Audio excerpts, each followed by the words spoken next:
नमस्कार मंडळी, स्वागत आहे तुमच्या आपल्या एका नवीन व्लॉगमध्ये। सुंदर अशा देवदर्शनातील पुढील व आपला अंतिम टप्पा होता। आम्ही पोहोचलो महालक्ष्मी मंदिर कोल्हापूर येथे, म्हणजेच आपल्या लाडक्या अंबाबाईच्या दरबारात। कोल्हापूर शहरामध्ये प्रवेश करतानाच एक वेगळी ऊर्जा जाणवायला लागली। रस्त्यावरील गजबज, भक्तांची लगबग आणि सगळ्यांतून डोकावणारं भव्य मंदिर जणू काही आपल्याला हळूच बोलावत होते। खूप दिवसांपासून वाट बघत होतो या क्षणाची आणि अखेर अंबाबाईच्या चरणी येऊन सगळे काही पूर्ण झाल्यासारखे वाटत होते। कोल्हापूरला आलोय म्हटल्यावर इकडची कोल्हापुरी चप्पल तर घ्यावीच लागते आणि मी पण ती घेतली। कोल्हापूरला आलो आणि इकडचा तांबडा पांढरा नाही खाल्ला तर काय खाल्लं?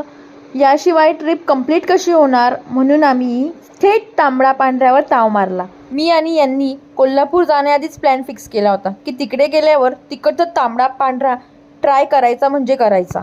कारण टेस्टबद्दल एवढं ऐकलं होतं की क्युरियोसिटी एकदम पीक लेवलला होती। कधी कधी प्रवास हा फक्त ठिकाणांसाठी नसतो तर अशा चवदार चवींसाठी सुद्धा असतो। पोटोबाला खुश करून आम्ही निघालो आमच्या मालेगावच्या दिशेने। ट्रिपमध्ये वेळ कसा निघून गेला ते आम्हालाच कळले नाही। हसणं, फिरणं, दर्शन आणि ट्रिपमध्ये घालवलेले एकत्र क्षण। धकाधकीच्या आयुष्यात आपण नेहमी धावत असतो, पण अशा सुंदर छोट्या ट्रिप्स आपल्याला थांबायला शिकवतात। अशा सुंदर आठवणी मनात साचवून आम्ही आमचा प्रवास पूर्ण करून सुखरूपपणे घरी पोहोचलो। तुम्हाला आमची देवदर्शन सिरीज कशी वाटली ते मला नक्की कमेंटमध्ये कळवा। तोपर्यंत बाय, काळजी घ्या, आनंदी राहा।